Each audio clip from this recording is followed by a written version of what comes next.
Welcome back to the Vanessa G Fitcast. I'm Vanessa Pozos, and here with me today is Omar Pozos, my co-host and husband. How you doing today, Omar? I'm doing great. I'm a little cold. What's it today? Well, it's 52 right now in Florida, so it doesn't make it that big of a deal. It was 43 this morning. I know. It was chilly this morning. It was Arctic. But other than that, I'm good. I'm excited. I'm ready to rock and roll. How are you doing? I'm with you. I'm a little cold, a little chilly, but it kind of gives that like holiday feel. So I'm feeling cozy today. In today's episode, I actually wanted to talk about this because this was something that I've been thinking about from some consultation calls I've had recently. And so I'll kind of start out a little bit with a story. So I was talking with a now client, and I was kind of having her initial consultation, and she was telling me about kind of what she's tried and where she's been, what she's struggling with. And she's like your classic case of like doing everything right on paper. I mean, she is following a strength training program. She's not overtraining, and she used to overtrain, but she's kind of learned about that. She's rocked back her amount of training. She gets in enough movement, even though she's really busy, working mom, multiple kids. She, manages stress well. She tracks her food and, tracks her macros, and she's like educated herself a lot on nutrition and fitness. And yet she's like, why the heck do I work so hard? And I've only gained weight over the years, and I cannot seem to lose any weight. I think that's going to resonate a lot with a lot of our listeners. Yeah. And of course, this is like very common as well for, women as we get more into our 30s, 40s, 50s, like this is just a very common story I hear from a lot of the women who reach out to us. And so this particular client, she said something that kind of gave me like okay, I see where, part of the problem is here. I think there's a lot of underlying hormonal imbalances as well that I won't get into, but I saw a pretty big hole in what it is that she's doing right now.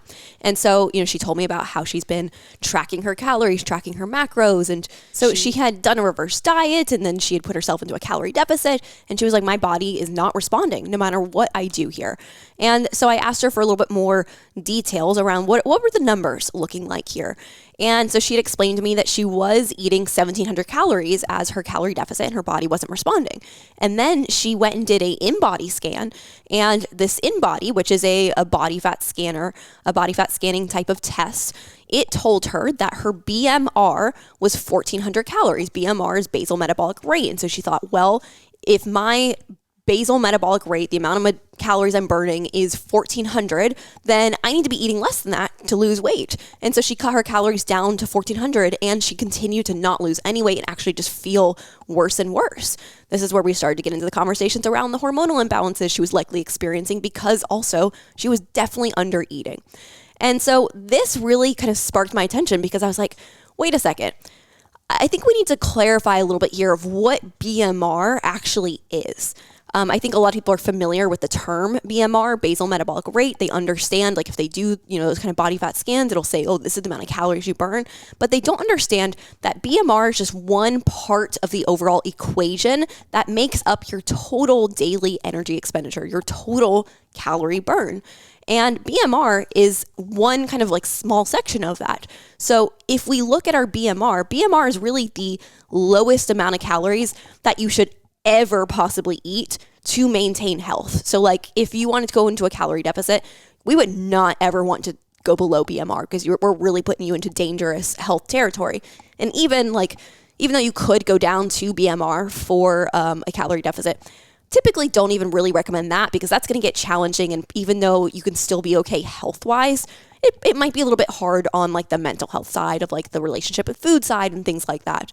So the thing is, if you want to understand why is it that you probably see all over the place that our clients eat a lot of calories and lose weight, you've probably seen like the testimonials that I share, you've probably seen, transformations that I share, or quotes from clients and different things saying how like, man, I just never believed I could eat this much food and be feeling better and looking better. I never believed I could lose weight eating more than I have in the past. You probably see these things, and I know this because a lot of people will tell me this when they come to me, and they say, I'm a little skeptical when I see that. Like, how is that possible? How does that work? Like, what do you mean you eat more and all of these things happen? And that is coming down to the fact that you need to understand BMR and TDEE. So you need to understand what these two different things mean.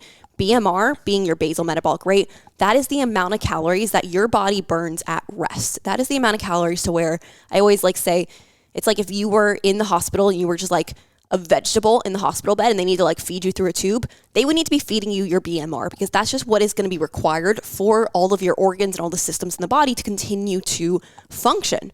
But on top of that, there are other things that are causing you to burn calories. There is your exercise activity thermogenesis, which is going to be like intentional exercise, like workouts, any kind of like sports and things like that you might spend time on. There is your non-exercise activity thermogenesis. That's like your just normal movement. That might mean steps. That might mean fidgeting. That might mean just like any type of movement. Like as I talk, I'm talking with my hands. That's non-exercise activity thermogenesis. And Omar is making fun of me right now. I'm just talking with my hands over here too. Like those are other aspects. We also have your TEF, which is the thermic effect of food. So believe it or not, the food that we consume, there is a certain amount of calorie expenditure that comes through just the overall processes of breaking that food down and metabolizing that food. Digesting it and all that stuff Exactly. too. Yeah. So there are several factors that contribute to what makes up this overall TDEE, which is your total daily energy expenditure. And going back to that client who was saying, I realized I needed to be eating less than my BMR in order to lose weight. And when she did that, she felt worse. She looked worse and she continued to dig herself into a deeper hole. That is because she is eating not enough calories to support the metabolic processes going on in her body. So her metabolism is forced to adapt to that. That same adaptation mechanism is what we work on with our clients to create the opposite response so that our clients can eat more food and actually look and feel better than ever. I'm looking over here at the some of the key points that you have that you wanted to chat about. Can you talk about like the difference between like actual BMR and potential BMR? Yeah. So like, what is that? What does that mean? Yeah. So this is the kind of the next part of this that I want to get into. So as we talk about, with our clients of how is it that they can eat so many calories and either maintain their weight or even lose their weight eating, 2,000 plus calories. Well, a lot of this comes down to the fact that BMR, so your basal metabolic rate, it is not just a fixed number. It's not like one number and it's like, okay, your BMR is 1,700 and if you eat, 1,710, then you're over your BMR. And if you eat 1,650, you're under your BMR. It does not work that way. Your number, the amount of calorie expenditure, it is more of like this constantly kind of shifting and moving target. And depending on what's happening with your body in terms of your metabolic health and all these different variables, that number is going to kind of shift and change. So the way I like to explain this is think about, as a lot of women come to me, what their BMR is at that point in time is kind of like a certain number range. Let's say, let's say Susie comes to me and Susie is explaining how she just feels and Omar's kind of cracking up here. Well, I was smiling because when you said Susie, I was like, am I going to have to play Susie here? Because well, we're going to cut on the some role play in here. No, so Susie comes to me and she says, I am just exhausted. I cannot lose weight.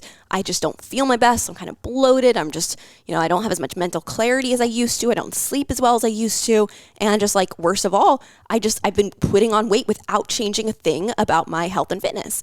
So as I'm looking at Susie and I'm doing a detailed evaluation as she comes into my program, what I'm going to be kind of looking at is what is her current BMR? So what is her current basal metabolic rate, meaning that at the current state of her health, the current state of all those systems in her body that makes up that metabolic system, how many calories is she currently burning? That is her actual current BMR. But I also know that Susie likely has an adapted metabolism, meaning that her BMR is not working as efficiently and as effectively as it could. So I know that she has her actual BMR, which is where it's currently at, and I know that she has a potential BMR. Ah, that makes sense. Okay. Let's say let's say her, these are just random numbers here, but let's say her current BMR is 1,500 calories and her actual BMR is 1,800 calories. Right there, that's a whole 300 calorie difference. That could be a small meal right there. That is the difference maker in her ability to burn more calories. And so my goal is going to be to get her from that current BMR that she came in with, and I want to raise her metabolic potential to that potential BMR. I want to see what is the capacity for her metabolism to figure out how much she can ultimately be burning. Same concept with TDEE. So again, remember BMR is like one aspect of your TDEE, your total daily energy expenditure. So total daily energy expenditure, somebody comes in with a kind of current actual TDEE, but they also have a potential. And so what I want to do is I want to maximize their potential because again, if their current is, let's say 2,000 calories is their current TDEE, that means that in order to lose weight, they're going to have to eat, probably, 1,700 calories, which is fine. And somebody can probably follow that and they're probably going to get some results from it. But if I can get them to a potential total daily energy expenditure of, let's say, 2,500 calories, and now she can lose weight eating 2,100 calories, think about how much more it just a better experience she's going to have following that type of a nutrition plan. Okay. Now, let me break this down. Let me make sure I'm understanding correctly. And, I love analogies, so maybe I can come up with an analogy while I'm explaining this. But what you're saying is that, let's say Susie, for example, with years of undereating or years of maybe not fueling her body correctly, now that has caused her body to adapt to, let's say, a basal metabolic rate of 1,700, right? Mm-hmm. But because her metabolism has adapted, there's now all of these areas in her body that have become a little bit more sluggish and maybe they don't perform as well. So like, for example, as a car, like if you, aren't clean, and I don't know anything about cars, so I'm just kind of guessing here, but let's say that like you're not fueling it correctly and all of a sudden like the fuel system or the fuel filter becomes dirty and now the car isn't able to process as much fuel. Anyways, long story short, now your body is at 1,700 calories, but it's very sluggish. And so your goal, or what you're saying, is that if you are able to feed it correctly and you're able to get a lot of these systems in your body to work more efficiently, now your basal metabolic rate can now be maybe, let's say, 2,200, therefore allowing you to eat more calories and improving all of these systems so that when you are ready to go into a caloric deficit, you can lose weight at higher calories because your body's working more optimally. Am I understanding that correctly? Yeah, yes. Okay. That's all, accurate in terms of like the way that we're kind of talking about things there. What did I miss? I would say like you were throwing, and again, these are all example numbers anyway, but I would say 2,100 for a BMR is pretty high. We're probably not going to find people that are just like normal women with that high of a BMR. So I don't want to confuse anybody by thinking of that necessarily. One way I like to explain this analogy wise is if you were running a company and you have been like running this company, you've like built out the different kind of departments within the company. You have like your marketing department, your sales department, your operations department, whatever that looks like. And you've been like running this company, just kind of keeping it going, moving forward. But suddenly, whoever like the powers that be above you say, actually, we have to do some budget cuts here. So I want you to keep this company running and just doing all the same things, but we're cutting this company's budget by 30%. What do you have to do? You have to look around and be like, okay, what are like the things that are the least vital to the survival of this company? And let me cut those parts of it so that we can run on this lower budget. That's what's happening with your metabolism. When you are training your metabolism to slow down, you are causing that BMR to conserve itself by essentially slowing down some different systems in the body. So like I was saying, how maybe within the company, you have the operations department, you have a sales department. Maybe you look around and you're like, you know what, there's some operational team members here who I could probably like lay them off and we're going to be okay. That guy over there in accounting, he's out. And that's exactly what's happening with your body. It's going, okay, let me look at the different departments in my body right now. Fertility department, the sex hormones. Yeah, like we can survive without that. So we're going to slow those down. We're going to kind of like cause our fertility to go down for a little bit because we can survive without that, and that's okay. So that's what I refer to when I say that your body is maybe normal, but not optimal. And we need to have an optimal body and an optimal metabolism if we want to be able to lose weight the way that you see my clients losing weight. So let's talk about how do we actually do that. So within BMR, again, this is like what completely makes up your BMR, your basal metabolic rate. These are some of the different systems of the body that contribute to that. So, I mean, you have your adrenal glands, you have your thyroid, you have your liver. We've talked a lot in the past about your liver and how that has such a huge input into your metabolism overall. We have your gut. I mean, even just like, I think people understand this one very well because your gut, I mean, if you're not absorbing and assimilating nutrients properly because your gut isn't healthy, that's absolutely going to affect the amount of calories that you're able to burn. We have your sex hormones. We have insulin and blood sugar regulation. We talked about that on, our last couple of episodes. So like there's a lot of these different systems within the body. So if our BMR is slowing down because maybe we've been under eating either intentionally or accidentally for probably a prolonged period of time, these systems of the body are probably ones that are taking a hit. Like a very common one is our thyroid. Our thyroid tends to get very sluggish if we're not giving our body enough nutrients.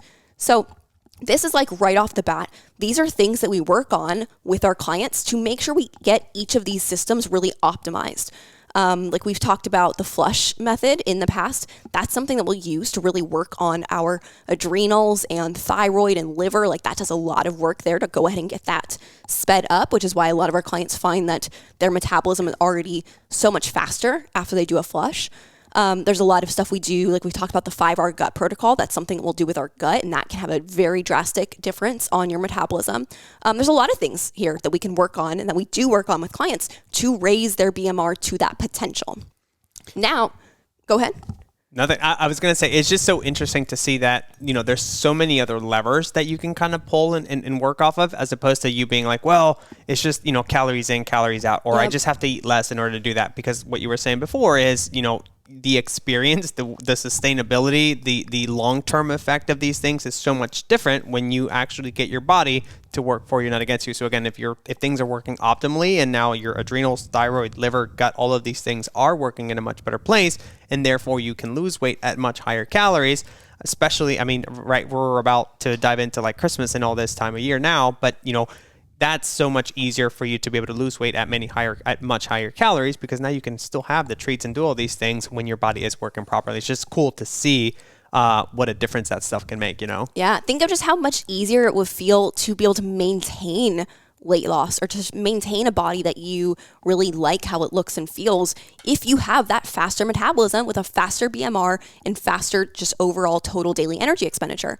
It's like great point of what you're talking about, the calories in versus calories out, because I get those kinds of comments all the time on my content from like, your macro coach, your fat loss coach will just be like, it's just calories in, calories out. And I'm like, yes, calories in, calories out, but the just part, you're very much oversimplifying that, because the calories out part of that equation is extremely variable. It's extremely something that we can manipulate. And that's what we do here with our clients. We manipulate the calories out, the amount of calories that we're burning by speeding up our BMR, by working our adrenals, our thyroid, our gut, our liver, getting blood sugars in balance, getting sex hormones in balance, like all of these variables that make such a huge difference to your metabolic health. Or the other aspect of it too is like, tell a busy mom or a busy woman that it's just calories in, calories out when they don't have any energy to make it to the gym to begin with, or they don't have any energy to, get up in the morning and do the things that they need to do, right? So it's improving all of these underlying factors so that the person can have the energy, the desire, the motivation to all these things to actually start working on these things. How much of a difference does that actually make, Yeah. And let's kind of follow that path there for a minute. I like it. The total daily energy expenditure, like we talked about with BMR, so we can really manipulate and get people to their potential BMR instead of their current BMR by working those systems of the body. But what about the other aspects of TDEE that we talked about? We can also maximize each of those areas. So let's break that down here. So we talked about our non-exercise activity thermogenesis. So, if we want to increase our NEAT, we want to increase the amount of calories that we're burning via non-exercise activity, well, there's a lot of things we can work on.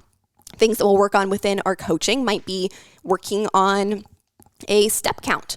And that can look like, having step goals and working on specific habits and behaviors and kind of helping clients, like understanding them and their lifestyles and the demands of their day-to-day life to help them figure out where we can fit in a little bit more of that gentle movement. It could look like working on just increasing our energy. So like even through that process of working on giving our clients more food and working on their metabolism, we want to ultimately see their energy pick up, because you're going to find it's a lot easier to have a little bit more of that just overall movement when you have more energy. Like, think about on days where you feel really sluggish, you feel really tired, you probably like sit in your chair and you're probably really slouched and you probably don't even realize it. But if you saw a video of yourself all day long, there's probably long periods of time where you're not moving. You're literally like just typing on your computer. Zombied out. Yeah, you're like very much zombie. As opposed to, think about like, extreme example, but think about if you like chug a whole bunch of caffeine and now you're like jittery, you're probably sitting there and you're example. But like you can imagine this, right? Like, you're sitting there and you feel like a ball of energy, and like you're like probably your leg is shaking and you're probably like constantly getting up and moving around and like, very ADD. Those are like extreme examples there, but that's kind of like what that looks like, where you might not even realize it. It might not necessarily even be reflected in like your step count, but you might be burning a lot more calories just because we're getting your energy up and your body is wanting to move a little bit more. You're going to find yourself talking with your hands like I am. We also can work on just overall like increasing that desire to want to move by working on a lot of the mindset side of things, working on our relationship with our bodies. I think there's a lot of women that, and myself included, I've been there, but sometimes we don't even like want to get out and move around and do things because we struggle a lot with like shame around our bodies and a lot of negative self-talk. And a lot of that can hold us back from wanting to get out and move around and just be active. So that's something we work on. But also, as we're improving internal health, as we're improving like our digestion and we're reducing PMS and these types of things, that has a drastic difference on our non-exercise activity thermogenesis. Because think of the difference between how you feel and how much you want to like get out and move around when you're really bloated and gassy and uncomfortable. Like, I don't know about you, but I am very much like, when I am struggling with those kinds of gut issues, when I've been there in the past, I am not leaving my house. Like, I want to stay close to the bathroom. I want to like wear my, just not very attractive, like loosest clothes possible, and probably just want to like sit around, as opposed to when my gut health feels good and I don't feel like this heaviness weighing me down, and I feel, confident of like I can eat things without having to run to the bathroom and things like that. It makes me want to get out and do things, want to have active adventures with friends, and want to go out and play with my niece and nephew and like all these types of things, right? Same thing with PMS. If I have a really bad PMS, I'm probably not wanting to get out and move around very much. Babe, as your husband, you always look incredible, so you don't have to worry about that. You're just trying to butter me up. Not sure what I'm trying to get the after. listeners on my side. Yeah, okay. So, we talked about NEAT. I think that's a huge one, that non-exercise activity thermogenesis. But there's also EAT. There's exercise activity thermogenesis. So obviously, I think that's not a big surprise, but that's something we definitely work on with clients as well. But how we work on it, I think, is a little bit more unique. So when it comes to our exercise activity thermogenesis, what some, coaches or companies, programs might do is they say, all right, let's just add more cardio. Let's just burn more calories by adding more. Let's work out more. Let's do more cardio. Let's add more intensity to our workouts. But we know from our training that oftentimes that ends up actually stressing those systems of the body, causing your BMR to slow down. So it's like you increase your exercise activity thermogenesis, and it's like a seesaw. Your BMR goes down. We want to keep our BMR up because we're working so hard to get that nice and high. Now, as we try and raise our exercise activity thermogenesis, we have to be very intentional of making sure we do so in a way that's going to keep our BMR high. So that's where we really are strategic with our training programming with our clients to make sure we're giving them enough, but not too much to where we kind of like overstimulate and overstress their body. We also look at variables like some people will say, okay, well, cardio, doesn't that burn more calories than something like strength training does? Well, in the moment, it does. If you compare hour per hour of an hour of running versus an hour of low impact strength training, yeah, you're going to burn a lot more calories from the run. But guess what? That running, that calorie burn, that ends as soon as the run ends. The strength training, that calorie burn, that's going to keep on going for the next 48 to 36 hours. So that's the difference maker. Then there's also variables of just like helping our clients get to a point where we can be consistent with things, working on working smarter instead of harder by really adding in workouts that are just going to actually be effective and shorter and more enjoyable that they can, do at home if they prefer to work out from home, like really helping them have workouts that actually they can follow and be effective with. And then kind of the last part of that equation, like we talked about, is the thermic effect of food. So how do we optimize and maximize our thermic effect of food? Well, that's where food quality really comes in.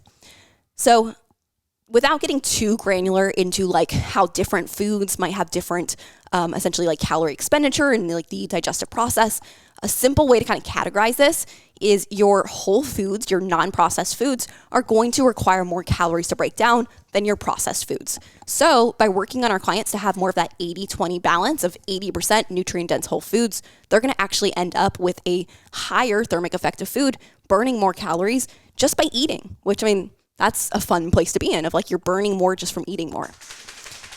And then, of course, there's always the just like mindset side of this. We want our clients to be taking more of that long-term sustainable approach, which is why we take more of that add, don't subtract type of mindset and methodology, to where we're not just saying like, let's cut out all of these processed foods. We're just saying, let's add more non-processed foods. Let's add more nutrient-dense foods, and let's kind of raise our TEF in that way. So ultimately, that's really what it comes down to of how we actually go about that. So next time I get like a troll comment of like, it's just calories in, calories out. Listen to this podcast. I'm going to send them this episode so that they can actually learn and understand that, yes, it is calories in, calories out to lose weight, but there's a lot more to the calories out side of things. So thank you so much for listening, guys. We'll be back next week with another great episode. Bye, everybody.